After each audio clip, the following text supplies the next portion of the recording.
Parce que musique, c'est qui considéré à l'époque, ou bien le musicien n'était pas considéré. Un musicien, c'était un voyou, un musicien, c'était un brigand, un musicien. Donc, tu ne pouvais pas au Rosaranana ni au Kenepan parce que c'était un fumeur du chanvre, un musicien, donc un voyou, déconsidéré. Donc, on peut se dire que le bayou, le limba, kadi yom to mimi on a Kinshasa. Ah oui. Wow. Yom tu na bango kin. Na vol ngamwana. Ti kin. Donc kop na yo contrat na yo ndem te mimi bon na kin. Kop na nga contrat na ngai. Nazo pesa ye ba nzembo ezo bima ezo sala succès. J'avais déjà ces goûts là. Il y a que tabanze mon nga ndenge ezo sala succès pa chala mwana. C'est à partir il y a Kinshasa de besoin relation na Mamou national, Tchala Mwana ou bien déjà partir à Kuna vous êtes en relation? Tchala avec moi c'est de l'enfance. Tokoli na Kananga. Oh ok, ça pour Kinshasa depuis Kananga. Kananga. Donc pas na bangone pas na bisomir moko donc ba yaka biso tokotaka. Azaki ko interpréter banze monanga ko le kananga moko. Soga biti mo seli succès. Soga biti mo seli succès ngai moko na banze mo soga oki yanga yango même nzembo. Yeso abiti mo danger. Yango même nzembo soit biti mo danger. Donc je pense na yo banda ko simbaté en fait. Et non, e bandeka ko yokana. Mais le niveau à mon nationalité en fait. Mais niveau là été. Yesigo soit biti mbala moko. Donc à ce qui besoin toujours va service là. Non avec tous les bayouda. Ah, c'était une complicité de longue date.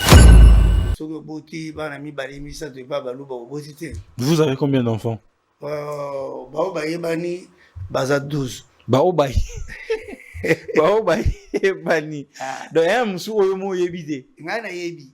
Mais olingi bat ba yebate. Ate siko na carré. Ya testament 12. Oh, donc kula mambo les qui a père na bino. Les qui a père. OK. Donc savoir wana va transmettre yango e papa na biso. Ti tama yepe imitation a na RVA. Na report à tout ça misala. Dans les années nde batu ba moni kaka makambo batu ba monaka na nzoto papa na nzoto na ye e mona na pe bongo ba découvrir yango na banyako singanche iso tozo kola do bana mike ye azo landa papa makasi. Donc papa na bino a influencé les qui nous azali kula mambo ba biro to ba master ya papa Wemba ba influencé Stervos Nyarko, c'est ça en fait. Voilà. Et quitter qui ti le so bali balo parce que le gars ça et route na parler na biso ça peut bandi pa na bino na parler na biso ndenge boxe bandi pa ya Martin Bakole. Mais quand tu vois la génération passée et cette génération au ba mini na rumba na biso na musique na biso en général yo zo mona teke fali azu kimongo achana kata rumba ozo ka kimongo 207 ise kimongo na kimongo donc ethnie ya mutu na voix na ye nde yango wana bokeseni komema oyo azomema pe un plus yango wana aza na eloko mosusu akoya nango te kiye yango wana lokwa banani lokwa bafali po palo to benga bango ba légende ba bandimaka bango te banani bo bandimaka bango te bandima fali te bandima fere te. Par exemple comme Jean-Marie Kassamba, pour lui Fali n'est pas une légende. Est-ce que Kassamba musicien?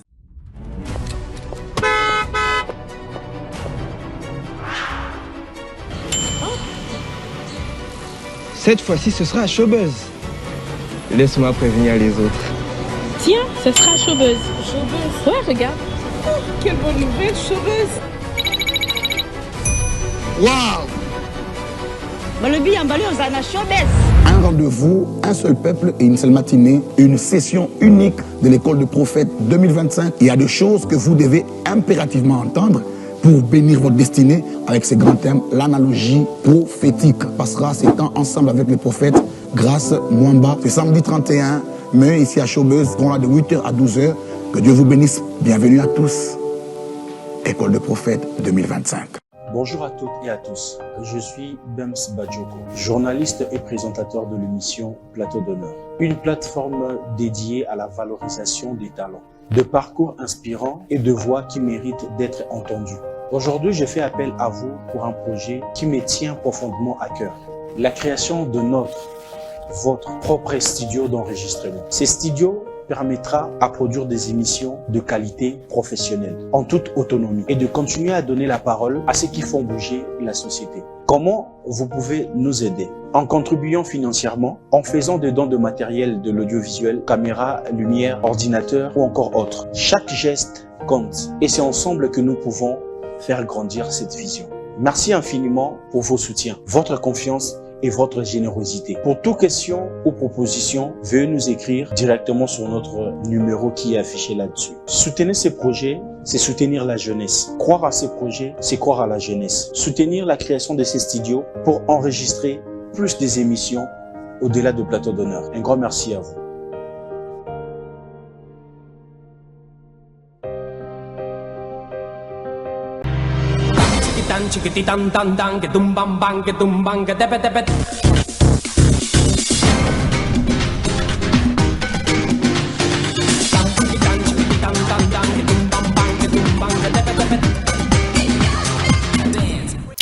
Madame, monsieur, bonsoir. Vous êtes sur Congo Buzz Télévision, la chaîne de la Nouvelle République, avec la présentation de celui qu'on appelle Tonton Bems, les tontons de toute une génération, les tontons qu'il vous faut, en tout cas, pour bien gérer la situation de vos enfants. J'en fais partie. Voilà. Un grand merci à Bestel, à Chrislin, à Kim et aussi à Yakolonda qui permet que cette émission soit réalisée. Vous êtes en train de nous suivre partout en République démocratique du Congo grâce à Congo Buzz Télévision et nos amis de la diaspora. Vous pouvez toutefois nous suivre sur Plateau d'honneur. Voilà. Abonnez-vous massivement, partagez le lien de nos émissions. Ça fera énormément plaisir. Je dis un grand merci à celui qu'on appelle honorable Eli Bonpenzi Penzi Yaba Eli, l'homme qu'il faut à la place qu'il faut en tout cas. Moi la mère ne bisoto misana ko benga en tout cas so kutena honorable so zong mabo pamba c'est gay. Wana makamba famille. Donc un grand merci à vous honorable pour ce que vous êtes en train de faire particulièrement pour cette émission Plateau d'honneur et sans oublier c'est lui qu'on appelle Martin Bakole. Martin Bakole, le seul champion que nous avons, celui qui ne pense pas seulement il faut soutenir la République, soutenir le petit peuple. Et c'est ce genre de personnes que le président de la République a besoin pour l'émergence de notre pays honorable. Martin Bokalatala Binon, tonton Bemsio.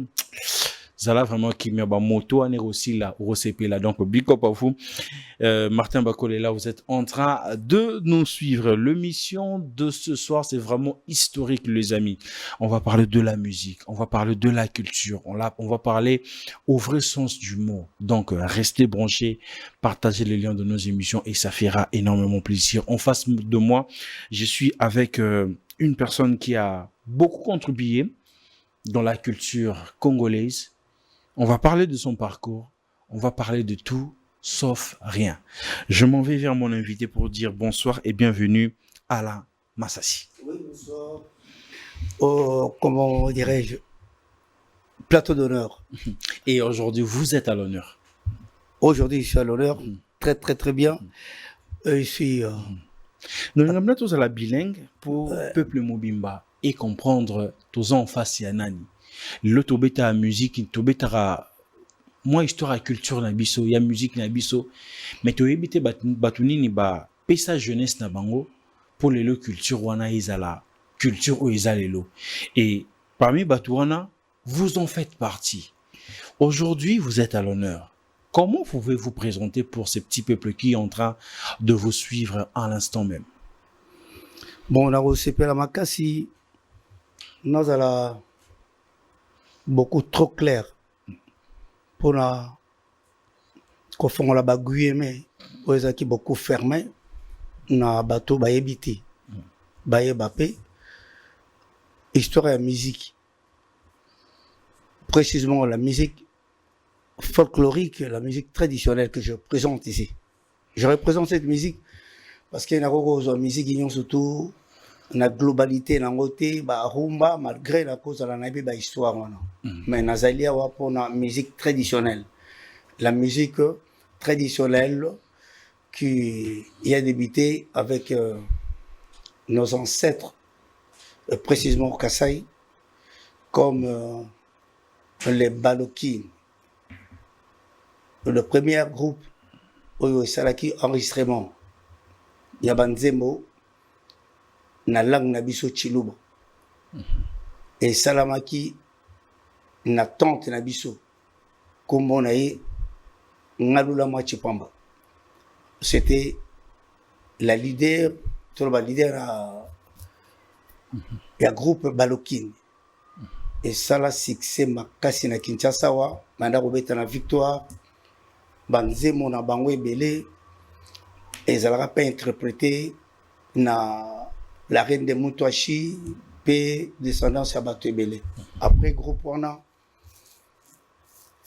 je suis à Kinshasa parce que ceux qui na zongi na Kasai na kobanda musika makasi na bato lokola ba Kaboya Malu wana ezaba ba koko na yo vraiment ce serait pas important parce que ba kota na studio te ba misape ba album te mais dans l'histoire les Kasai retient que Kaboya Malu Aleka en tout cas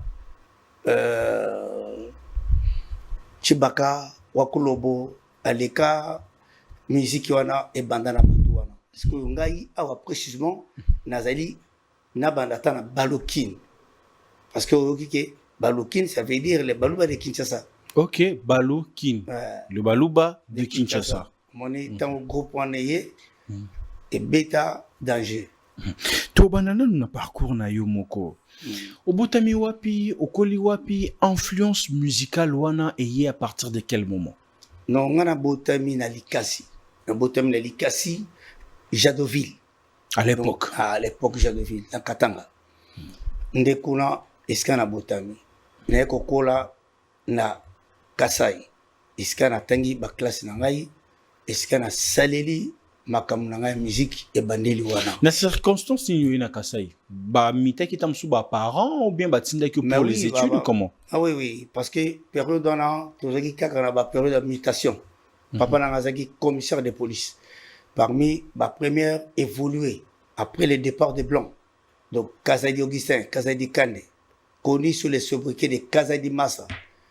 Le premier évolué, Oyo, parce qu'il y a une série, il y a que Bazoa, titre, Oyo, et ça qui mérité parce que c'était les intellectuels du moment. Il y a l'époque où on a, donc, à comment qui premier commissaire de police, il y a le Bourg. Surtout Kinshasa 63-64 la mutation Toké Chaba 70 70 73 la mutation donc tout est avec la mutation il y a la police mais tant aussi que tu es kokola tant on a six la classe ne ba makama musique ya Holanda en dehors il y a ninge motakola qui est pas il y a ba parents na. Mais okoli na Likasi ou katisi de l'autre côté à Kasai, à partir de quel moment musique est ko toquer na porte na yo? Donc Zali ba 1977 78. Ça date hein. Na commis déjà na ISP na commencé sa sikoyo tant que gradué na gradué ya pédagogique na ISP de Kananga. Musique et bandi ndenge nazalaki kokola na yango. Ah donc musique et bandi kaka na université mais déjà na ndako en fait l'entourage et bandi na bomwana. Donc je faisais que chanter. Moi je suivais que des musiciens. Nazako linga ba musicien mingi. Je me rappelle encore de Laurent Golance. Je me rappelle de Kayumbo Johnny Lenoir. Nazako se rappelait na Montuloko la Mande Desi. Nazako se rappelait na Mande Hollande. Wana Bastar, ba Michel Boana, ba Yaya ou bazako sa la musique. Donc là, c'est ce qui est contact moko iné. Ozaki na ngai. Mais suka et kobima na tango na komi na moins liberté après tant na sisika classe na kimi na ke fande pas koko c'est là où j'ai liberté en sa musique na bangi papa parce que je pouvais pas avoir cette liberté-là de jouer la musique. Mais pourquoi Bangi Papa? Parce que musique, est-ce qui considéré à l'époque, ou bien le musicien n'était pas considéré? Un musicien, c'était un voyou, un musicien, c'était un brigand, un musicien, donc tu ne pouvais pas au Rosaranana ni au Kenepan, parce que c'était fumeur du chanvre, un musicien, donc un voyou, déconsidéré. Moi, on a bêta la musique. Bon, il fallait exil pour papa, azegi na shaba, ngai na kana ngai pa koko, nde na se refoulé na eloko wana na selo orchestre nga komo nango okandimbola e bandi wana okandimbola na kei ko gagner ba concours rebelle na kananga na Bimi Star remarqué par tout le monde to se li rastaman en colère tu ko kota na école ya ba père un instrument ya ba père donc veut dire comment dirais-je. Tu vois, curé. Parce que chaque fois, dans l'école, on est dans le grand collège, et c'est un orchestre. Kamilabi, et c'est un orchestre. À Taboké, dans l'internat, c'est un système. Les catholiques, Mindele, c'est un système. Donc, l'orchestre, c'est ça qui est et même le football. Et c'est qui mingi kaka. Donc, nous avons évolué dans un domaine, dans le pour pousser déjà de l'avant et tout. Ah, voilà. Parce qu'on découvre le talent, il y a tout. Au moins, dans l'école, dans l'organisation, il y a Belge. Mais pour moi, aucun de moi, c'était en dehors. Il y a classe, il y a un orchestre, il y a aucun de moi. C'est à partir de là que tout a déclenché. Et puis, on m'a vu, tout le monde dit que non, il a du talent. C'est petit, moi, il y a une musique, il m'a cassé, moi, il y a une musique, il y a bien, moi, il y a bien. Donc, à l'époque, là, tu te disais déjà que tu dois faire carrière. Non. Quoi? Par plaisir. Par plaisir. Donc, jeunesse à mon agnon et tout. C'était pas dans ta tête que je dois faire carrière en tant que musicien. Tu pouvais penser qu'il y a la carrière, la producteur, ok, album, moi, c'est la carrière, ce qui, comme on a mis à un journal, les Lima, à l'époque, qui a commis, yo kandi, moi, ces produits, de dire, yo, au commis, ce qui n'a. C'est quelque chose, en fait, pour votre époque. Oui. Alors, c'était ça. Personne ne pouvait penser que non, et sa carrière coupée, ça y est, tout ce qu'il pouvait. Non. Bozo salango, netike, bozo sakana. Bozo sakana, jeune, na kata quartier, bazako kumisa, bazo landa, sima. Donc, comme si c'était la distraction, comme si c'était pour faire plaisir à notre époque, à la jeunesse. Mais au-dedans de vous, c'était quoi votre rêve, en fait? Parce que tu dis ici que tu te disais pas que faire carrière dans ça. Donc, tu pensais ou tu avais déjà un autre plan B en se disant que, bon, ils ont des délires, mais peut-être moi, je dois faire de mon mieux pour finir ministre, finir peut-être PDG dans une société. C'était quoi vos rêves, en fait? Non, ma rêve, concernant la classe en attendant, non, moi, nazaki kolinga bingi kopesa cours. Devenir professeur. Un professeur. Nazaki na rêve, nazala un professeur même à l'université. Donc pour moi, transmettre le savoir na katia batu pour nangai ezalaki koleka nyonso. Donc je devrais donner cours nazopesa cours donc un professeur. Voilà projet nangai ou bien ambition nangai rêve nangai zaki wana. Mais ce qui n'a pas marché lorsque du coup il y a eu la liberté des matières premières avec Mobutu, les matières premières, les diamants a été libéralisé pour tout Congolais qui pouvait. Moluba que je suis. C'est là que tu t'es plus donné dans ce qui est diamant pour laisser la musique ou laisser revenir de devenir professeur. La musique, na diamant. Kunande na kendaki na suki na komi na libandi na bimi na bane belé na komi tata na bali, c'était dans les diamants. Mais un jour, comme par hasard, comme la musique ne me quittait pas, nazaki ka kokoma parce que ceux qui nazana loko o nazana na musique makasi ezali composition. Enfin, je suis un fin compositeur. Vous avez composé pour plusieurs artistes et vous êtes dans l'ombre. Voilà la raison pour laquelle Tozio Plateau a composé ma chanson.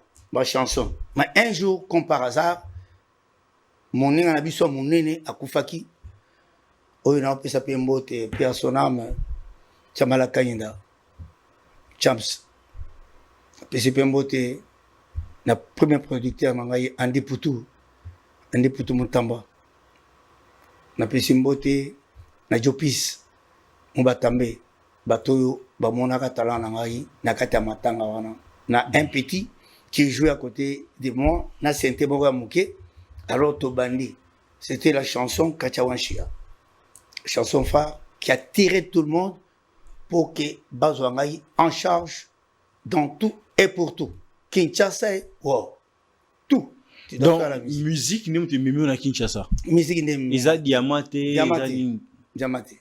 mais ton ba repérer na matanga wana obosani Diamant au bandé déjà coupé sur position dans vie financièrement parlant qu'est-ce qui t'a motivé d'accepter cela pour revenir à Kinshasa pour la musique sur ce côté là attendez nos abos sur le co-ministre donc jamais batik et à déontologie journalistique et qui mayoté un journaliste à Tamobutu Tamba comme président on parlait de lui qu'il était journaliste.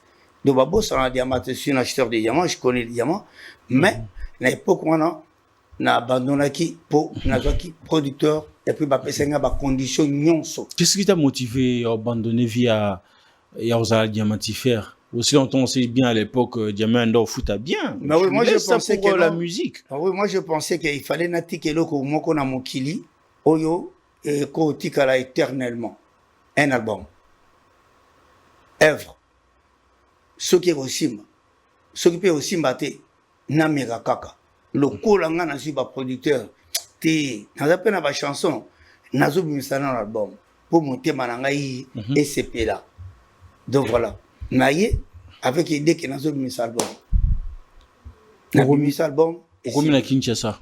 Comme la Kin, Balojengaï. Dans ma campagne, je suis car, tout, talaka nasegi, l'entourage à Diamata, Pipina, Yangala. Donc, vraiment en considération en tant qu'artiste musicien. Oui, parce que ma cambo n'a pas na diamant, ils avaient la bango. Azolo Bakino, tu passes ton temps pour rien. Toi, tu es un artiste musicien né. Ole qui s'attend à capona ambition. Olingo Kuma, loko la biso, mais aux musiciens. Ndima osa la musique, si ma musique, tu vas faire la vie. Bon, n'a ti sigona meka. Na meka na yenga mote na bo fona que na groupe fona na même abatu. Donc au-delà d'être Diamantifère, vous avez déjà un groupe na Omorobo, je te disais que il y avait un groupe qui jouait les Bayouda. Les Bayouda, tu dis les Bayouda. Groupe na yo déjà. Déjà groupe na ngati. Groupe d'accompagnement. Non, ba ça ko beta, to zo ka bango sango. OK. Ah to ba beta. Mais yo jusqu'aux chances aux applaudissements, tu t'es dit que bon, le mieux ça serait bien bango accompagner. Yango fusion na et ça la danger. Tango baye, nakutana le limba, nakutana kadioyo, nakutani na Suriam, mutawa beta biso sente, période dans la zone accordéon, mais nakutana na Bokoko parce que parce que 4 Beatles, ne va pas tambola wana. Bazo yemba danger. Donc on peut se dire que le Bayou Dobé, le Limba, Kadi, Yom Tomi, on a Kinshasa. Mais oui. On a un kin. Yom Tomi, on a kin. Na vol, on a Tiki. Donc, comme na yo contrat na yo, ndem Tomi, on a kin. Comme na contrat na yo. Alors, na sangisi va petit, na bidi avec force ça va petit, tout ça la danger. To komi na Kinshasa, to kiti.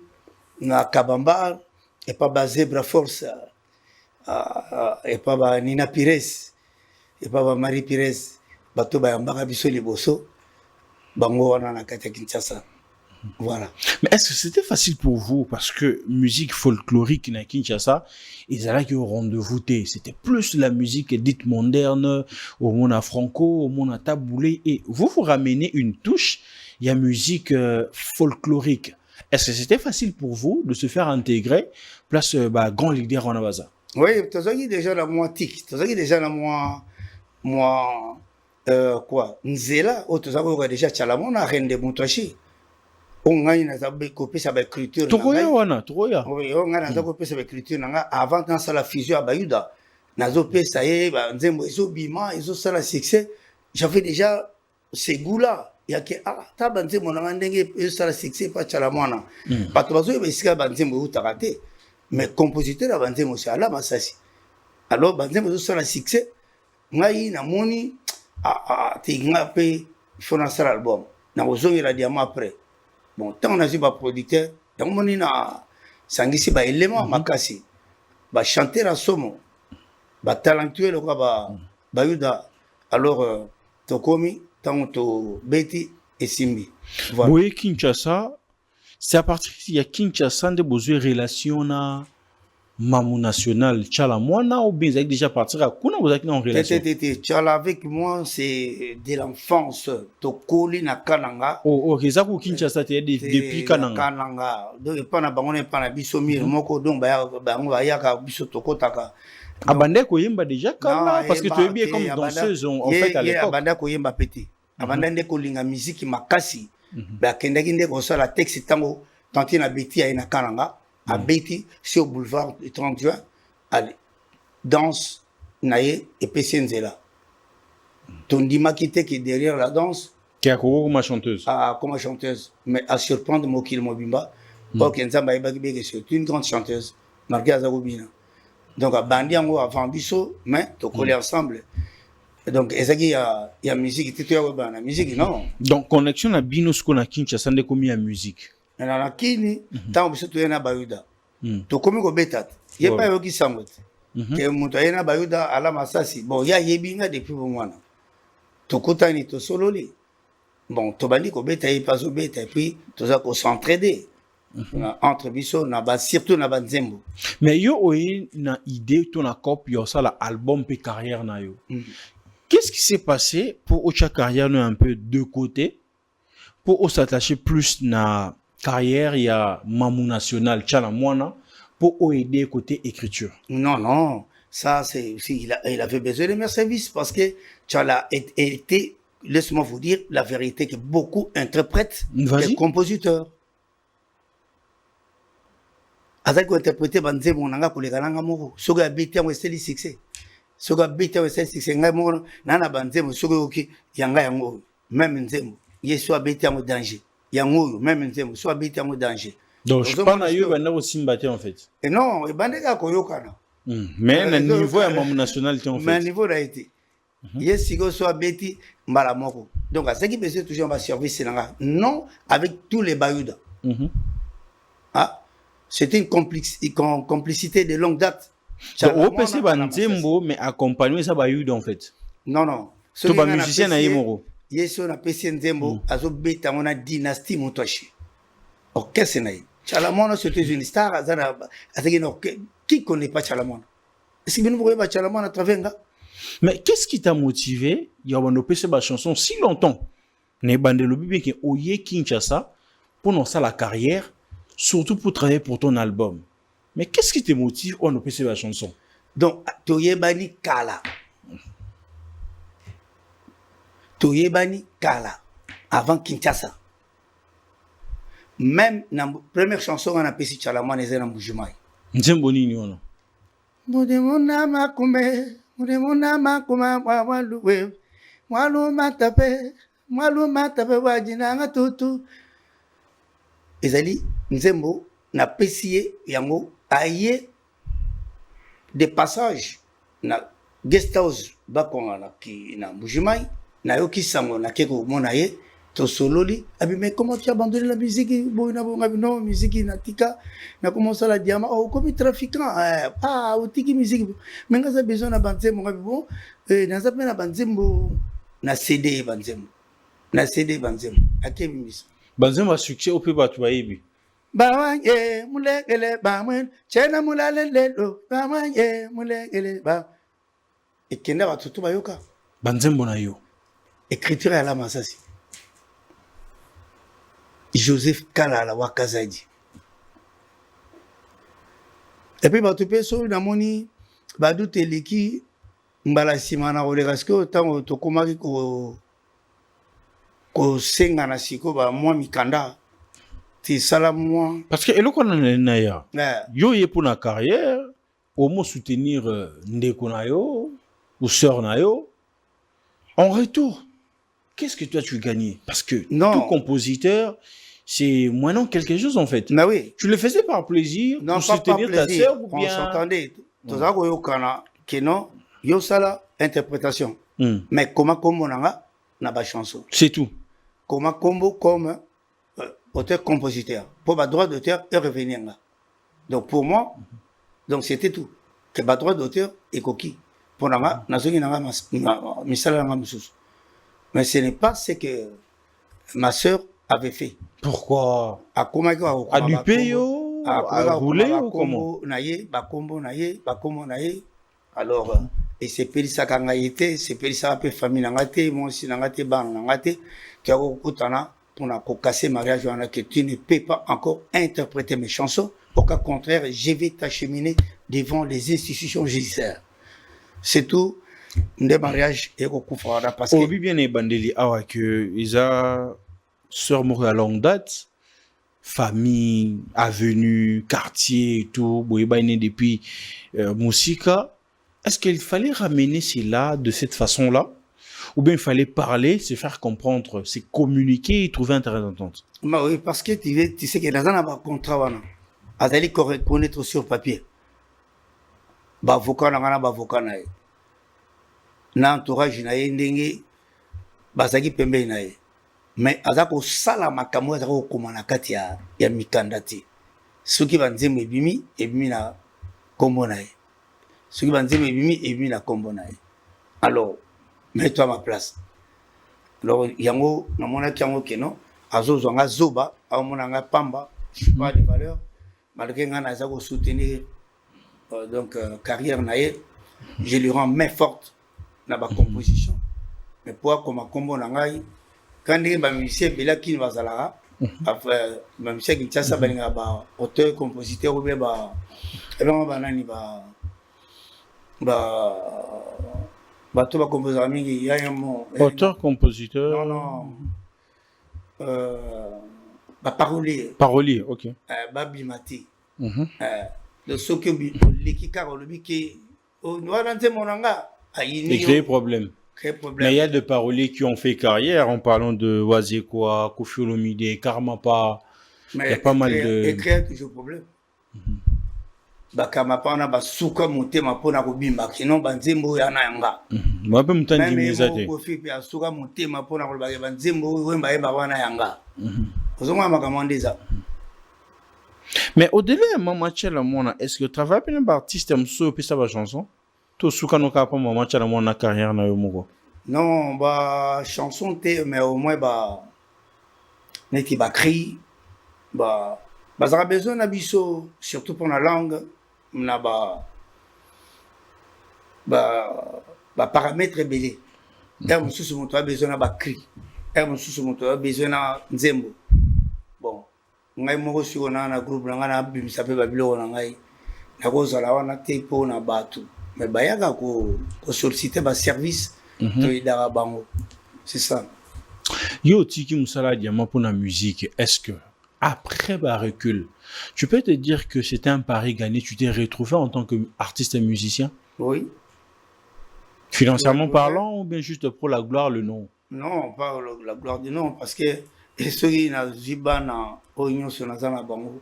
Batangi kelasi ba sisi ba université ba keba poto lelo nazako vivre nazo sentir donc nazali l'homme le plus heureux quand nazala la musique est foutinga parce que bino bozela kaka na succès le kola fallait na sala succès mokeli mobimba mais na bana onga na boti ya mibali na basi kitoko bango bazali ya mayele pe abwanya. Il y a respect, il y a chance, ndenge ba évoluer. Vraiment on apprécie le commun ensemble et la musique. Si marango nalala libandate, naza toujours propre makasi. Ba bilo nyonso to ka bato bazanango. Na mona kango nazala nango. Même ya muke, mais yango wana kaka. Bon. Pour nga ekokia et surtout musique aux sala sans fétiche. Au salaire au kotanda wangangati otoka te o ngai boye na famille na ngai moto akufa tellement papa botaka biso plus de 35 oui na maman moko to ba maman différent di maman soki kazali masate moto akuti poto depuis bane ya kala wana des années 70 aza na basi ya mindele azotana bango poto mibale misato un polygame de 3 femmes blanches aza kobota ndenge alingi aza kosala vie ndenge alingi sur cheval un acteur là avec beaucoup d'argent aza kobota les baluba le roi biso donc motutu soki oboti bana mibale misato epa baluba oboti te. Vous avez combien d'enfants? Bao bayebani baza 12 bao bayebani donc ya musu oyo mo yebi te ngai na yebi mais olingi bato bayeba te ate sikoyo na carré ya testament 12 mais pourquoi na carré testament tu 12 aussi longtemps baza au-delà 12 parce que ba maman na bango bakenda na bango et puis tilelo to solo là te mais après ça reste tes enfants c'est ton sang telle fille d'abotana telle fille d'abotana mais bakenda babala pe bakoma basia bato bana ngope bazana na kati ya ba famille wana ça va reconnaître quoi en tant que père ou bien ndo yebiga wa wana mona nanga na yebi bon ba reconnaître quoi en tant que père ba yebi parce que tala ba père ba star moni papa na on écran ba papa ba bungaka ko ba yeba na kate eza ba papa ba liga te na netanda mais biso o ne motasen faut ba yeba mais yo za kamona ouais musicien bon na kati wana ba perda pe ba mususu na yoka basango côté ba kena bango no akufa wa sala boye voilà mais pour la carré na ngai nazana bango intact 12 nous sommes en contact na bango oui ba de ba sa souté ba si ba koli ba kei déjà baba master na. Mais aujourd'hui, en tant que père, avec la nouvelle génération, la nouvelle façon de voir et de faire des choses, penses-tu que tu souhaiterais que moi, on nommera polygame? Oui, parce que tous les polygames étaient les amis de Dieu. Abraham était polygame. C'est fort ça. Oui. Tous les polygames étaient amis de Dieu. Comme vous êtes amis de Dieu. Voilà. Ça m'a dit polygame makasi. Mais le monde a changé, hein. Le monde a changé, hein. Aujourd'hui, non, après, c'est qu'on voit aujourd'hui. Quand tu as une femme aujourd'hui dans notre génération, quand tu es polygame, elle te quitte, hein. Oh, mais elle doit quitter. Dieu a dit, allez, multipliez-vous. Mais c'était quoi? Qu'est-ce que vous êtes en train de dire, Nabasi, pour nous convaincre que on a polygame, je peux avoir 2-4 femmes. C'est la question que moi je me pose en fait. Non, on va convaincre à Bangote. C'est quoi alors? Comment ça se passait? Non, Ezali, loi, il y a nature. Il y a que, aux hommes, on a Sarah, Azor, on a Abraham, qui sont moi si au Botanaï. Il est mon go. Parce qu'il y a un robot à terre quand même. Est-ce qu'Abraham a eu ça qui Sarah qui est non. Ce qui est Salomon, roi Salomon, qui est roi David. Est-ce qu'il y a autour de moi si moko boui pour qu'il y ait un moussou qui est autour de moi si bon il y a un beau pesa bon et tout ma bangate n'a que autour de moi si pour na bala moi si moussou n'andegini tonga indi na zo bala ngane na zo bala n'a que autour de moi si te pour na bala vous comprenez beau pesa bango moi tout ma kasi vous que autour de moi si pour bala ndeni vous en bala ndeni yo balande. Oui, mais c'est l'autre qui bali à gauche, à droite ou quoi? Mais n'a bien. Au bala, moi c'est pas une. Pour la botte. Mais au-delà de Yeruzalem, Nabana, c'est aussi l'amour, la considération et tout. Mais amour, la considération, Ezoya Simayani. Parce que ils en ont battu super à Botine, mais considération pour l'ingénieur. Oh, par exemple. Vous avez l'exemple à mon temps. Un coup de soir. Au Méli, tu as la fille, mon boy, salami à Boti, mais tu n'as pas de la considération sur la personne. Mais il y a récupéré moi. Baksarabana. Et si, nous sommes pas au plana. Pose au Samsala. Au Samsala. Au Saboulou. oyo asengaki bato basala na mokili asengaki bato baimmeuble te bajip te. Mais remplissez-vous. Remplissez la terre. Nalingi moto oyo abotaka bon nzambe alingaka ye apambolaka ye tala omona bapolygame ata asalikisi te succès eza na lar. On est en train de nous envoyer d'être de polygame. Mais au-delà de la musique, la SAP en fait partie de votre vie, mais aussi dans votre famille aussi. Ouais, voilà. Kola takolinga bilamba ye comment? Ah oui, bilamba ezali kamo oyo nzambe akataka papa na biso Kasai Dimasa. Il fut le premier sapeur du Kasai, les premiers grands sapeurs à la qualité supérieure, au respect de la science vestimentaire. Je t'ai dit, mon père s'habillait, non, tu n'as pas l'idée. N'habité ce qui yango, ba maman banda Rolanda eti ba comment et bela botem so 30 kelegi. Et c'est que pour kolata ou bien pour mbongo. Donc c'était ça. Donc, et ça, il y a famille. So moni balé ki nangai le quoi ba José de Prouva na Londres. Le quoi ba Vincent Meba, Vision Vincent Meba, ça pasteur. Mais pasteur a mo faut mon ande azolata. Bilamba papa na biso kelikamo. So moni Montulokola Alembia. So moni Montuloka Big Jack Tamboy. So moni Montulokola Joey Vula. Omoni Jean-Jacques, Otali Wilema, Otali Sam Koboy, bon aussi ça va. Donc biso sap, donc ils ont alors héritage. Donc on sait s'habiller, on aime s'habiller. Tout sera beaucoup propre vraiment. Nous sommes des connaisseurs.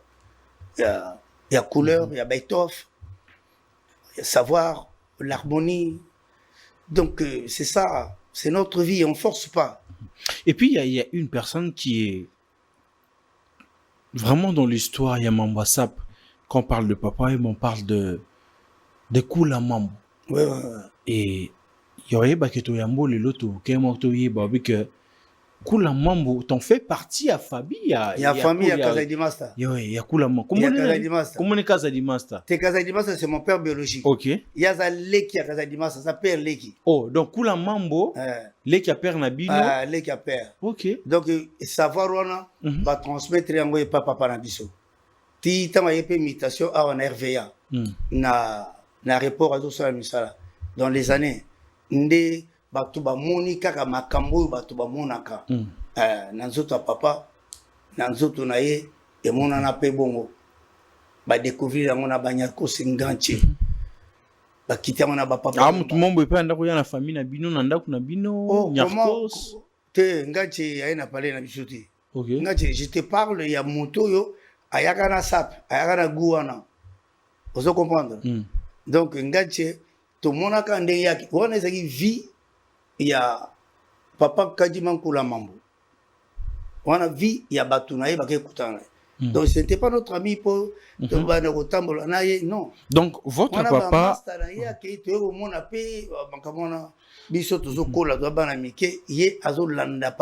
Donc papa a influencé les qui nous allaient Kula Mambo, Biroto Baba Master Papa Wemba, influencé Stervos Nyarko, c'est ça en fait. Voilà.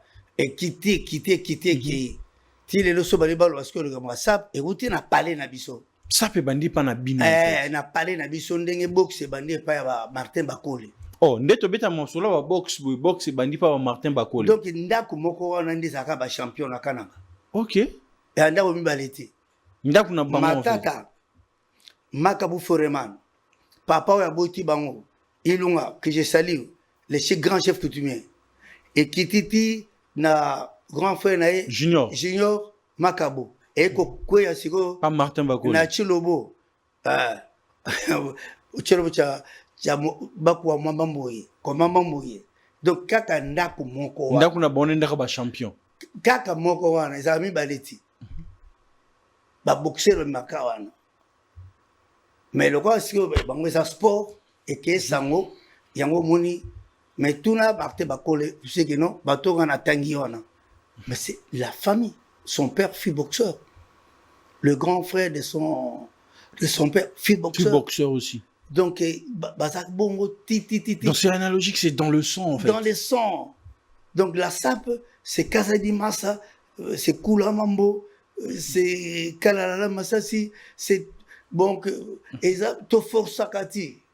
Mettons baloba que sap biso c'est vrai que sap ezali meto yiba ngo pa Brazzaville on ba banda kopona sap na mambuyo solo ba c'est pas contradictoire. Non, et ça contradictoire en déni. Ce qui yo lelo aux appels à coup d'œil ya o imiter.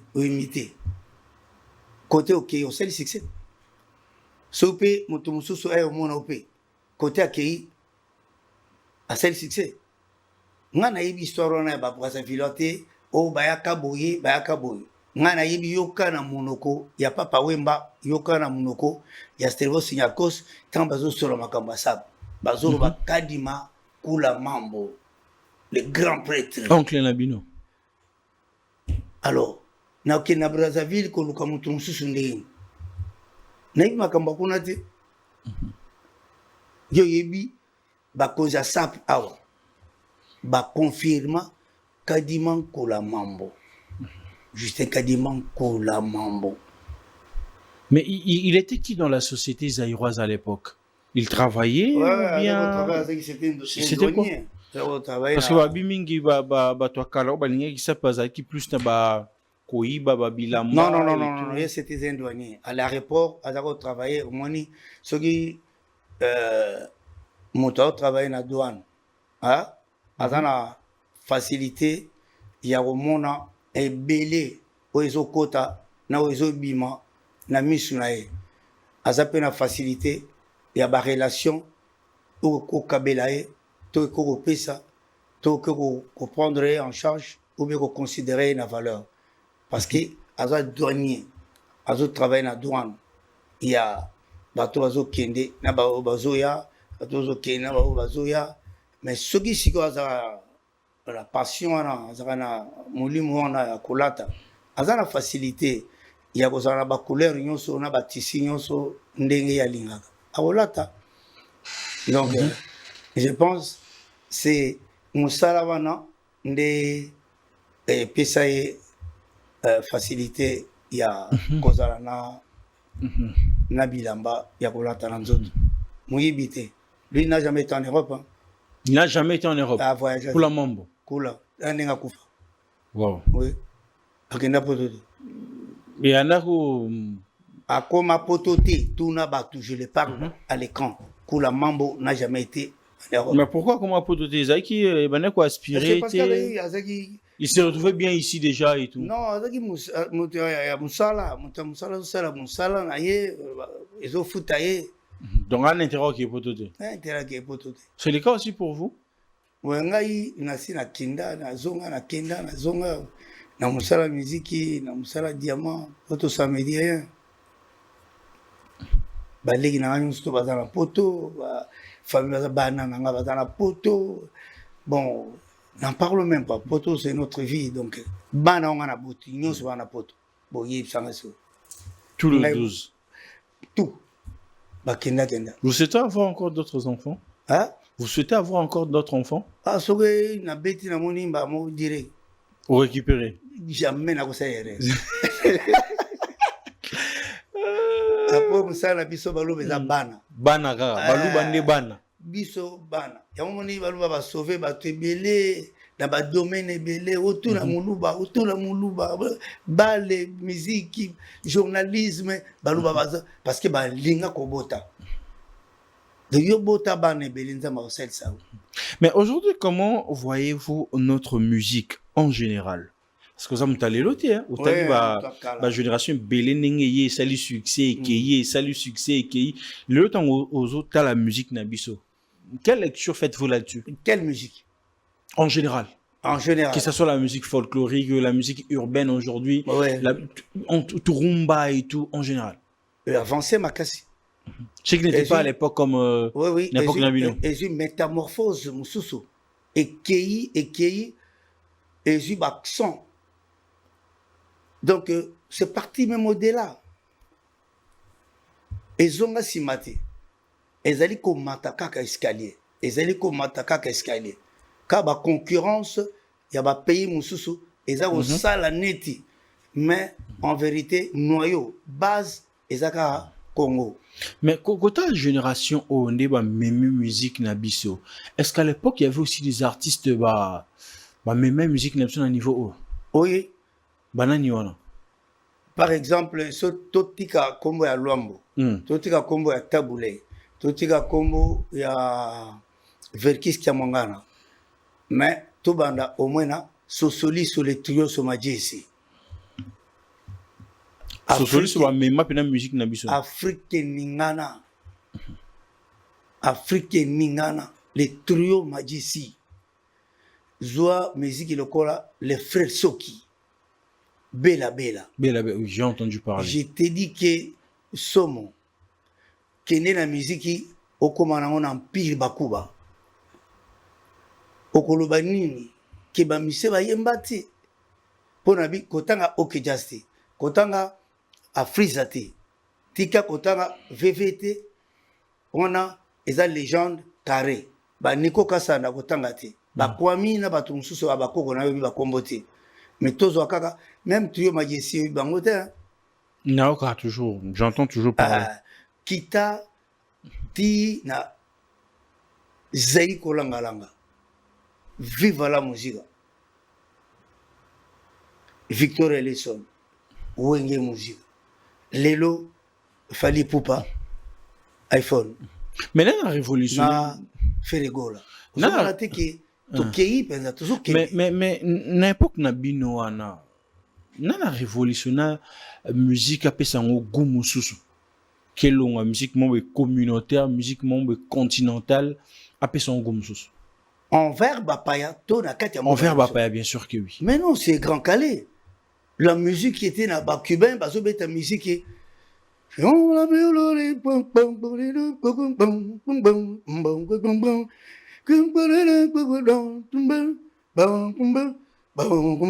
et ça va salsa, et ça va pachanga, bacharanga. Mais tant qu'il y a Azui, Ayawa, Azui Barit Mona, Togi Azui. Il a la main de l'Afrique en fiesta accompagne Africa. Au Monique, à Memiango, Tozugu, et Kei, Africa Mokili Mobimba, Simanango, indépendance, tcha-tcha. Et Tikala, le quoi monument, indépendance. Donc, Ezagi musique à cubain, c'est lui, le véritable. Mais tant que la musique à cubain, est-ce que c'est que rumba d'origine est à bissoter ou bien surtout récupérer à ton modifier? Donc, il veut dire, à travers musique, il y a des cubains. Au Badaro Beta, Charanga, Pachanga. Il y a Ayaki Siko Kozwa, la musique traditionnelle. Ok. À fusionner, on a Pachanga, on a Charanga. Et Bimi, rumba. Wow. Rumba et Tigali, Yabiso. Donc, Ezali, Wendo Colosso, donc, Bazaba icône, il y a histoire wana. Ba légende te? Ba légende, il y a histoire wana. Donc, Mbala Moko, Posogi Oki, Malila Wissa, Solo, Ngayo. Donc, à moderniser le Kona, et na marque na biso. Mais tango lo ba. Et comment, na tango, Oyo, Grand Calais, a eu un problème pour African Jazz et Kabana et comment African Fiesta, Sukisa et comment Africa International et comment né en plaire. Mettons la fusion c'est qui nini? En termes il y a voix, en termes il y a instrument de fusion musique folklorique na biso na pachanga to na style no tangi ou oui, en vérité mon tout surtout a fusionné la musique par rapport à la culture naïe. Il y a mboka naïe, ethnie naïe. Vous comprenez?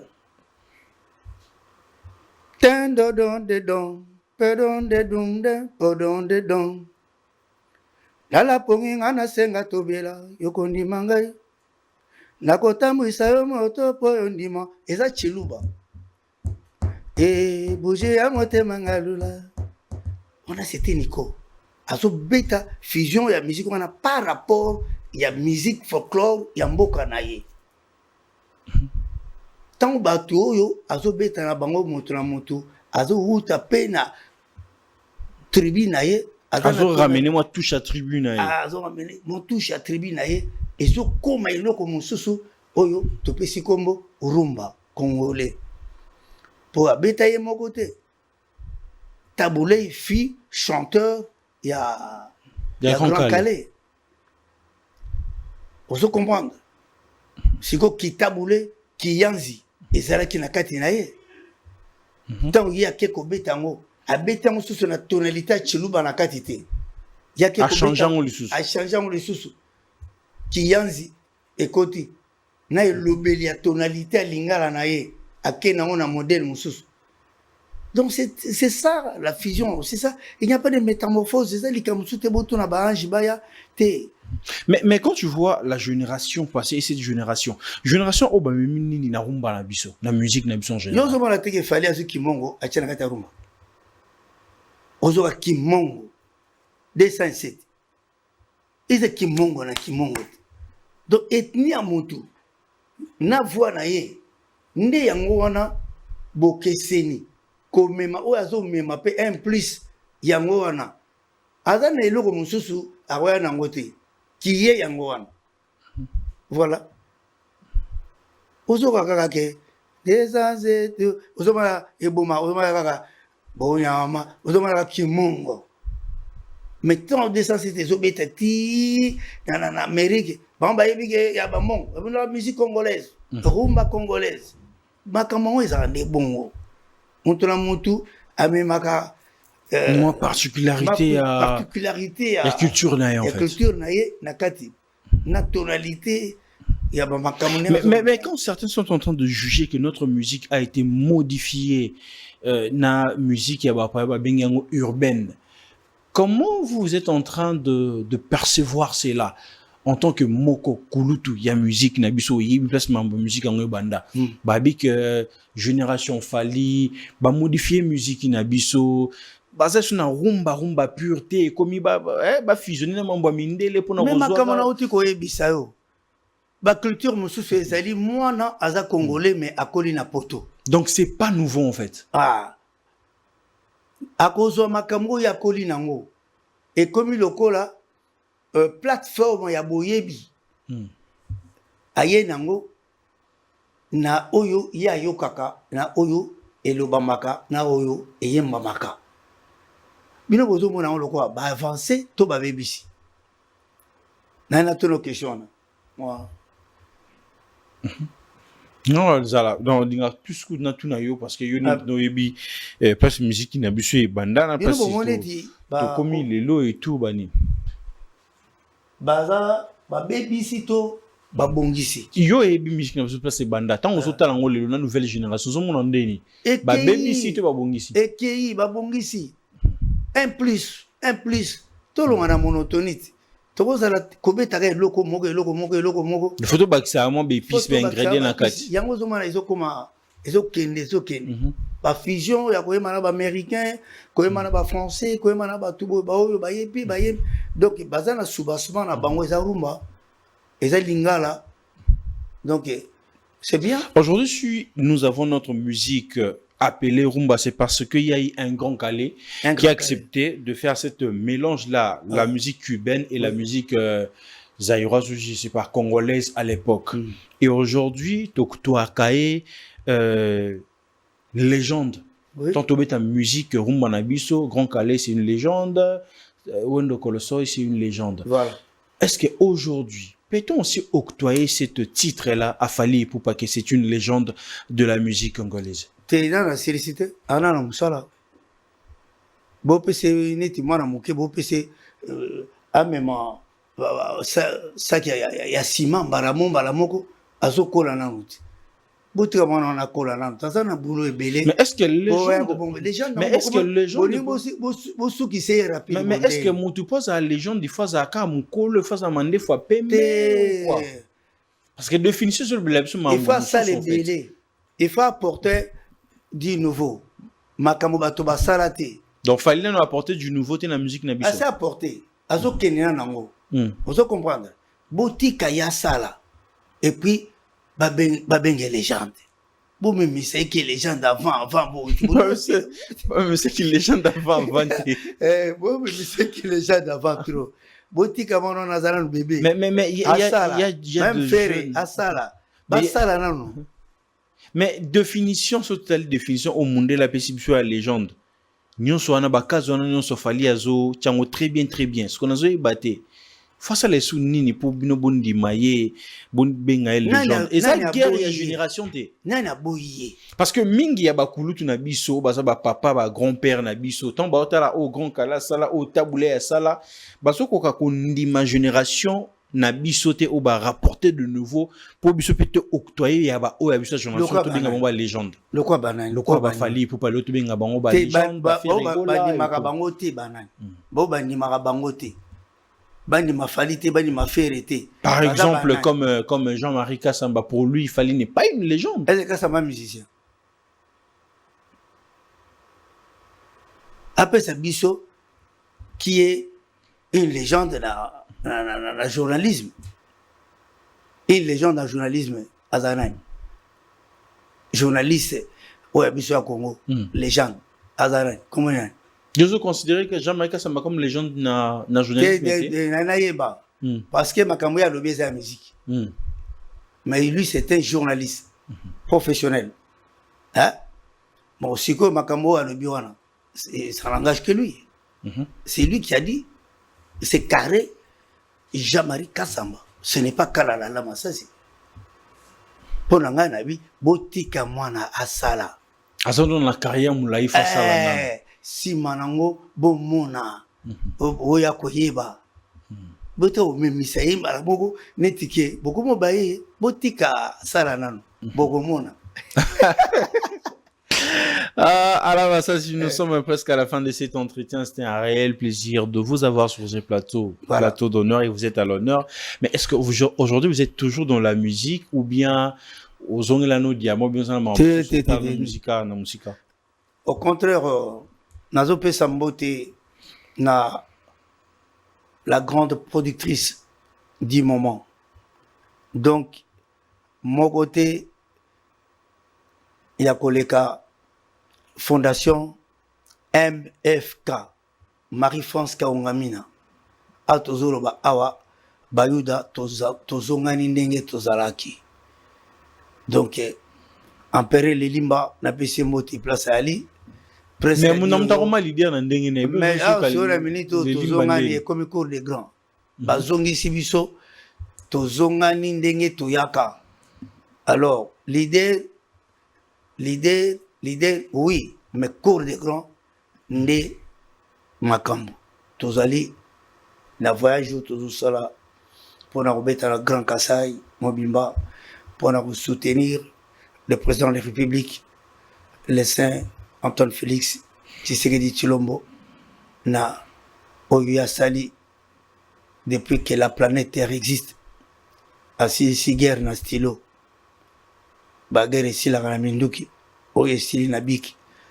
Alors, nous allons soutenir le projet, nous surtout à 145 territoires, Oyo, et Kozala, et c'est Bandikutu, Mboka, province na province, Sonito Silisi, soutien, il y a Kopesa ba Congolais, ba Congomani, ba Congo, Bangala, ba Swahili, Melesi, Pelongo, Nyamingi, il y a Bomoko, Oyo Bango, ba Sangani, c'est ma président de la République, merci, ba Congomani, Bangala, ba Swahili, ba Luba, pe ba Congo, Moto Moko, pour na Kambriteli Mabele, Melisia Mingi, Nzambe apambola Congo, Nzambe apambola ba Congolais. Donc, mboka na biso, et le développement, ndenge Nzambe akanaka yango, que tous allons partager à bas le tribalisme. Tous sala ba tourner wana. Biso tozongi makambo toyoki akeo Tchadat. Bayuda ba Tchadat. Bino pe bayuda bo Tchadat. To Tchadat. Bo Tchadat na kase to bo kipina. So to zongi. To beti kasa isili. To zongi. To Tchadat. Na poto pina. Te to banda wana. Ah, on après kin na bastard. OK. Otonda. Mona bastard ba beta wana. Bo mona filme. Donc, place à carré aux alatés. Moto na moto. Moto, bah oui, on a bah oui. Avant que tu puisses toya. Donc, 12 et 13 heures, stade vous a déjà plein. Tchadat, les bayous d'accord les grands. Tu vas mettre en stade. Tu vas Tchadat, et puis bon, mon. Tous la kaka, tous allons pour te soutenir. Pourquoi pas toi tout couvrir? Après tout, n'aimez que potope tokinakala, lelo potezo la bayouda. Vraiment, bayouda va manquer ba diaspora pour culture nabiso, balinga kango partout. Torobe tapé, corps les grands, la poto, la tournée européenne, et pourquoi pas des tournées américaines. On l'attend impatiemment. Nous sommes à la fin de cet entretien. C'est un réel plaisir de vous avoir sur ces plateaux. Merci vraiment. Ici, il y a une partie qui est photo. Il y a des photos qui font défiler ici. On peut s'absorber à vie sur bateau Yoro Monawa. S'il y a de petites questions, j'aurais juste toutefois à poser et puis on va finir. On va, merci. Voilà. Bestel, tu peux nous aider avec la première photo. Comme ça, on va avancer.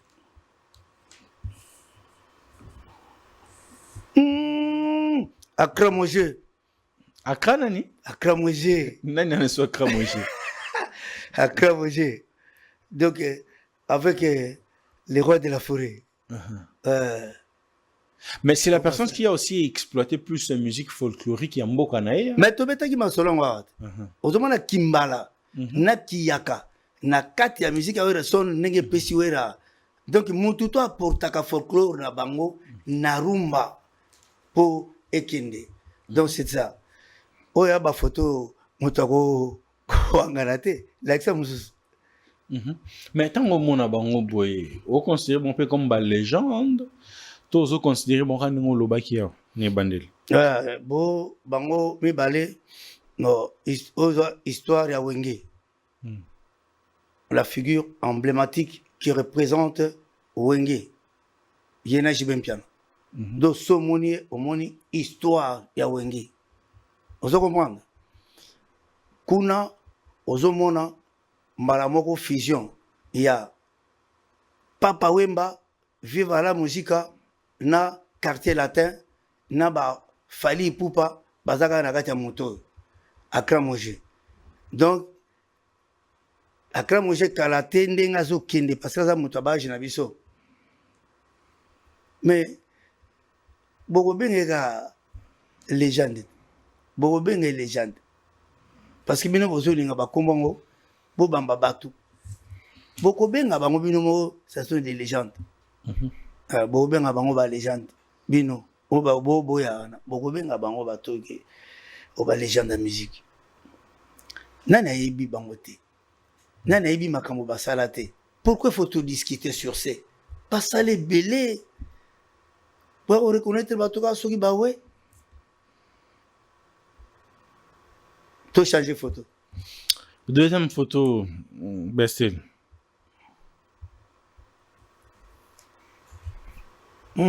Kabeya wetu. Kabeya mpiana. Elingo ba héritier. Héritier comme on est na chiluba mpiana. Ah ok, héritier na chiluba ni mpiana. Mpiana. Ah ok, donc j'y vais pas héritier. J'y vais pas héritier. Ok. Donc moto a hérité héritage. Ba ben mpiana. Mais bino na bino pena ba côté kuna kasai bozara trop hein boninga to ko se soutenir. Tu sens quand tu parles d'héritier, c'est avec beaucoup d'amour, beaucoup de considération, même par ton appellation. Et ça m'a bien. Na tunika ka. Faut bien peu bozara bon. Ba tu nyonso bozara bon. Nzamba lingi bon. Bozara kwa baluba ça bien. Mais tu n'en as même tous à la plus. Oui, fait à la Fabregas. Fabregas. Fait à la Fabregas. Garçon a compliqué Moukili. Fabregas, ce qui pèse qui Fabregas a gagné l'orchestre à moto. Oh non, Naza chanteur. Moutalian a été. Oh, pourquoi? Parce que Moutalian comprendre était et le konza a caché la carte à voix naïe. Nzamba caché na otafone. Na kati ya voix naïe, ezalo kola aza na voix de cheval, aza na voix rock. Oyo, azo yemba lokola bato, baza na ba voix limpide. Est-ce que tu comprends? Voix rock, aza na voix de cheval. Mais azo yemba style neti bato, baza na ba voix limpide. Hein? Ba voix claire, ba voix facile, ba voix charmant. Mais lui fait ce travail-là. Na voix na ye, rock wana, le même travail que bato baza na ba mingongo, oyo. Il est trop charmant, trop licolo, il fait le même travail. Donc il a apporté quelque chose d'intéressant. Donc Batoumoussou va peine à voir la deuxième fois, bah du courage. Il y a à partir de lui. Troisième photo.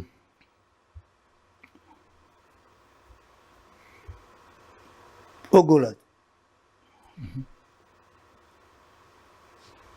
Fuma Mingongo. Fuma nani? Fuma Mingongo. Fuma Mingongo. Oh, hip hop te iPhone. Il peut pas te. Bah FF. Débité. Il fallait payer. Fallait. Ferré. Fayoul. Félix. Donc, ma période d'AF, tu changes peu ma pauvre référence. Fala. Pour le succès, FFF. Mais Fabregas. Mais nini bango mi balé ba rajouter la musique na biso autant à l'époque ba kulutu ba koka tam soko ko baksa pierre à édifice. Ezali amélioration à chant. Vous comprenez? Ba améliorer beaucoup chant na nenga oyemba ba community montazo comme lettre bazali koyemba na propriété moko donc bêtise ezate neti ba karaiza neti ba fraude et mususu do cha ba demito eleki kaka bon bango ce bazako fignoler chant donc bako bangi sa bato musu ba sa musique bako bangi sa bato musu ba sa musique on comprend donc ba fignoler beaucoup chant et yembeli donc ceux qui osent chanteur yemba nandegi et longo bani neti redi amisi neti manda chante neti lokakanza neti Jango Balkalala neti basé belé mais ce que bango mi balé donc ça neti ba okoma orgo moto yemba na monter na descente donc ako bangi sa yo sa la carrière en musique o mona pe obi vraiment na koma te fora sa kisi orgo bo tempera mungongo oko sa kwa ye donc bazo tika nzela pour la génération sima ba yemba lokola bango ba imiter bango eza bien Tokomina Souka Mwanamboka Masasi, votre mot de la fin pour tous ces gens au Bazou Libakou ya Kolandayo. Oui, le mot de la fin ba Kongomani vraiment le kolo oyotozi yasika tuki bambolansa pour moi ça veut dire bisoyon so tomemi jibesier semoko moto oyo nakati ya bukila akoya na mwa mayebonaye achaka nakati ya jibesier moi simbiliki moi puku nayo nakati ya jibesier donc porter une pierre à l'édifice na oyo za ko selema lelo que ko critiquer belé zala na ba proposition oyo eza ko faire avancer la république que beau fan de la cas critique eza neti ko zongi sabatu na sima eza ko bimi sabatu loko neti oza na mutema na likundu mutema mabe musala no ka ko critiquer oza ko proposer le côté donc eloko oyo na kosinga na ba congolais yango wana moto na moto apporter une pierre à l'édifice na makambo ezo salema lelo eza na politique eza na musique eza la tout to bakisa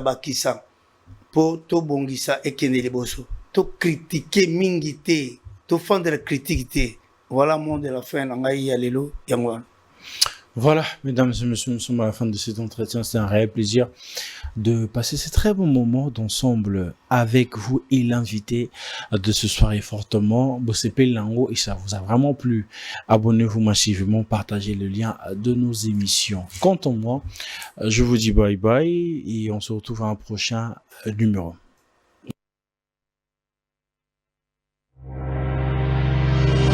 chiquititan, chiquititan, tan, tan, que tum bam bam, que tum bam, que tepe tepe.